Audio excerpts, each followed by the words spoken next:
नमस्कार साथियों, अगर आप उत्तर प्रदेश से हैं और नए सत्र 2025-26 में प्रवेश लिए हैं, आप यूजी कर रहे हैं, पीजी कर रहे हैं या कोई भी डिप्लोमा या टेक्निकल कोई डिग्री हासिल कर रहे हैं, आप चाहते हैं कि उत्तर प्रदेश की जो योजना है स्कॉलरशिप छात्रवृत्ति उसका लाभ प्राप्त करें, तो सबसे पहले जरूरी चीज है कि आपको ओटीआर कंप्लीट करना होगा, यानी वन टाइम रजिस्ट्रेशन जिसको बोलते हैं।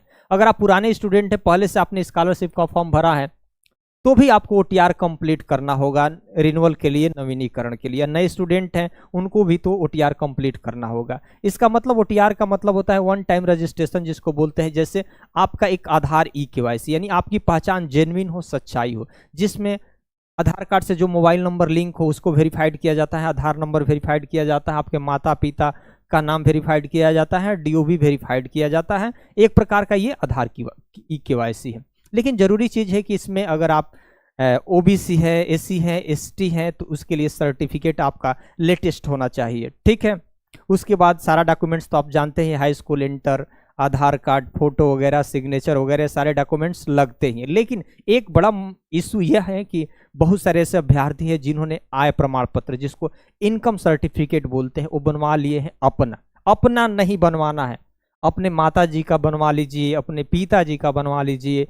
अगर किसी कारणवश आपके माता पिता न हो तो जो भी आपका गार्जियन अभिभावक हो उनका आप आय प्रमाण पत्र बनाएंगे। कम से कम आपका आय प्रमाण पत्र होना चाहिए 60,000 के आसपास होना चाहिए। कम का हो जाए 70,000 से अधिक नहीं होना चाहिए। अधिक होगा तो चांसेस बहुत कम होता है आने का। ठीक है। लेकिन ओटीआर से आपको गुजरना होगा, लेकिन ओटीआर आप लेट ना करें। लेट करेंगे तो स्कॉलरशिप से वंचित हो जाएंगे। लेकिन जैसे गवर्नमेंट, जैसे हम एक उदाहरण के तौर पे आपको समझाएं कि 100 लोगों को स्कॉलरशिप देना है, आवेदन आ गए 5,000, ऊपर से एक नंबर से 100 नंबर तक क्या कर देगी, खाते में ट्रांसफर कर देगी, आप बच जाएंगे लेट है। तो टीआर सबसे पहले कंप्लीट करिए।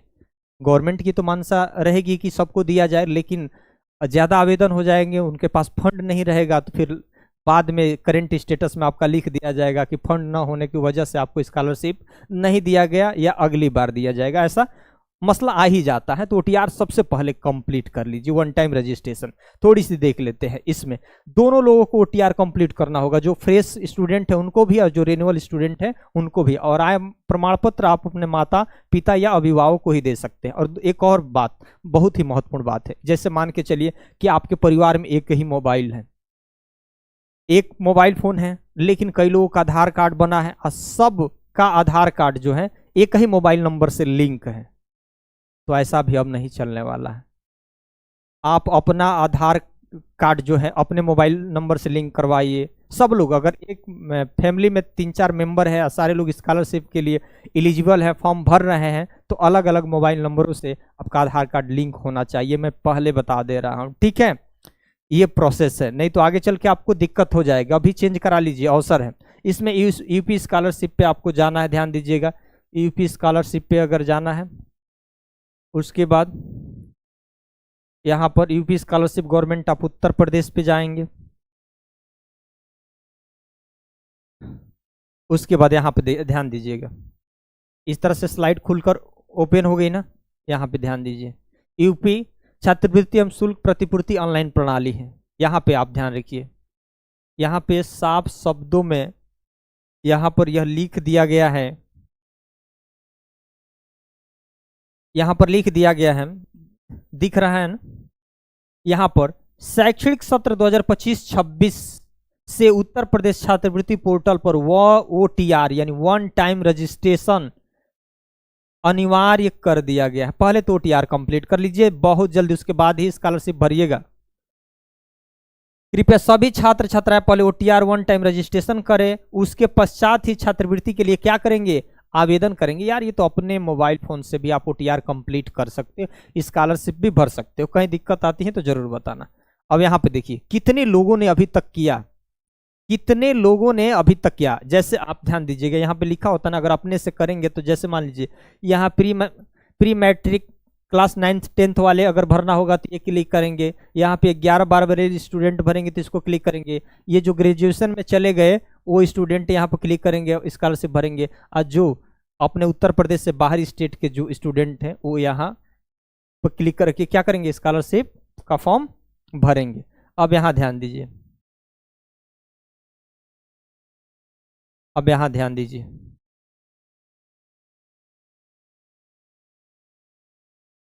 इसमें ध्यान ध्यान दीजिए, वो टोटल ओटीआर कितना, देखिए अभी आप लोग सोए हैं ना, यहाँ ओटीआर कंप्लीट हो रहा है।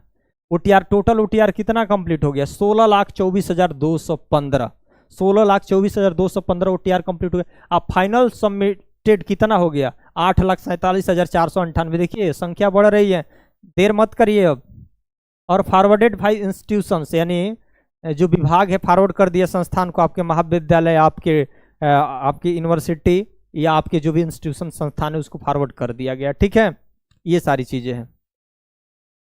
तो ओटीआर की संख्या लगातार बढ़ रही है, ओटीआर की संख्या लगातार बढ़ रही है। अब यहाँ पे अगर देखेंगे तो सारी चीजें हैं, प्री मैट्रिक, पोस्ट मैट्रिक, ये सारी चीजें हैं। ठीक है, तो आप लोग सबसे पहले क्या करेंगे, आप जाकर ओटीआर करेंगे। ओटीआर कैसे करेंगे, यहाँ देख लीजिए, यहाँ पे है ना, इस पर क्लिक कर दीजिएगा। इस पर क्लिक करेंगे, इस पर क्लिक करेंगे, इस तरह का स्लाइड ओपन हो जाएगा। ओपन हो जाएगा, यहाँ पर एग्री कर दीजिएगा या प्रोसीड कर दीजिएगा, नीचे प्रोसीड है ना, यहाँ पे प्रोसीड कर देंगे। उसके बाद यहाँ पे सारे डिटेल्स है ना, यहाँ पे वर्ग अपना चुन लीजिएगा, ओबीसी, एससी, एसटी जो भी होंगे, जैसे मान के चलिए ओबीसी चुन लिया गया। ठीक है, यहाँ पर मोबाइल नंबर अपना एंटर करेंगे, मोबाइल नंबर डालेंगे, मोबाइल नंबर डालेंगे, कैप्चा कोड डालेंगे तो ओटीपी जाएगा, एक ओटीपी जाएगा उसी नंबर पे जो आधार कार्ड से आपका क्या होगा, लिंक होगा, उसी पे आपका ओटीपी जाएगा।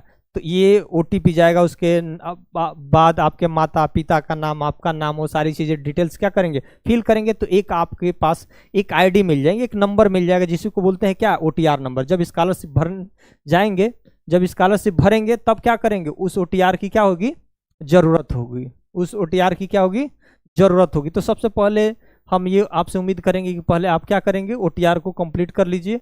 ओटीआर को जैसे ही कंप्लीट कर लेंगे तो उसके बाद ही स्कॉलरशिप क्या करेंगे, भर पाएंगे। उसके बाद ही आप स्कॉलरशिप का फॉर्म भर पाएंगे। यहाँ देखिए, लॉगिन अगर फ्रेश है, न्यू रजिस्ट्रेशन है तो न्यू रजिस्ट्रेशन पर आप क्लिक कर देंगे। न्यू रजिस्ट्रेशन है ना, उसके बाद क्या करेंगे भाई, पिछड़ा है या एससी एसटी है, जर्नल है, तो जो भी आप होंगे, जैसे मान लीजिए पिछड़ा है तो post matric inter, post matric then अंदर इंटरमीडिएट, इस पर क्लिक कर देंगे। फ्रेश है, नए वालों की स्टूडेंट के लिए।